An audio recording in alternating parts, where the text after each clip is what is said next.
po ako mga kaparisyan. Kada alas 12 binibigay yung susi. So mapagpalang araw sa ating lahat. Today's vlog ay pupunta po tayo sa driving school. Pero dito ay auto ecole.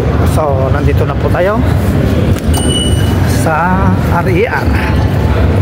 Pero titignan natin yung direction natin kung saan tayo pupunta mga kaparisyan. Yan. Kasi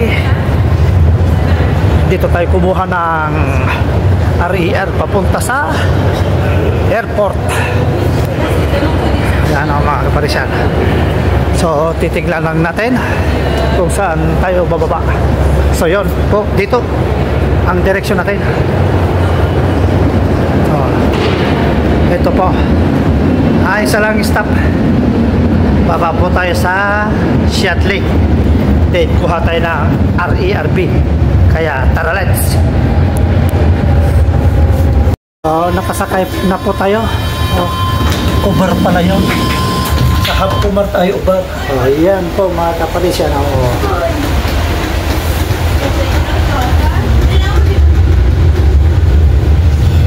Po mga kaparisyan, nandito na tayo sa Shuttle. So ito po kukunin natin, RERB, direction Yoreport de Charles de Gaulle. So yan na po, mabilis lang pag sorte mo sa RERA. 6 minutes 13 minutes yung sumunod. Yan okay, so tara na, baba na tayo. Yan. Ito po ay sa ibang direksyon. Tignan nyo mga kaparisyan, metric lele, wala, hindi umilaw yung pupunta natin.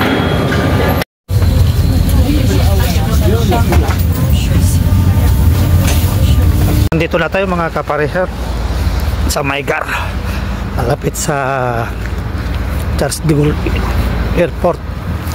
So bali kukuha muna ako ng bus papunta sa auto ecole ko para makarating doon. Umuulan, malamig pa mga kaparisyan. Tingnan nyo.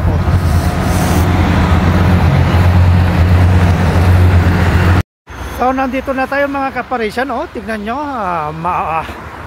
madilim ang kahapon. Madilim ang ano ba to, makulimlim, umaambon na ari ka mo kung Ilocano, diyan ka mo titagalog na basta kasi halatan ratoy ako na at kama alas 12 ka, alas 12 saktong alas 12 gan alas 2 sa 2 oras dati ka may kasanga pulo na aldaw na natin ito, 10 days na natin na nag-auto ecole. So malapit na pong matapos. Sana po makapasa po ako. So nandito na po ako mga kaparisyan. Kada alas 12 binibigay yung susi. Tingnan nyo. So yan mga kaparisyan, nalpas tayo 10 days nga auto ecole driving lesson. So nyangay garod ka nalpasan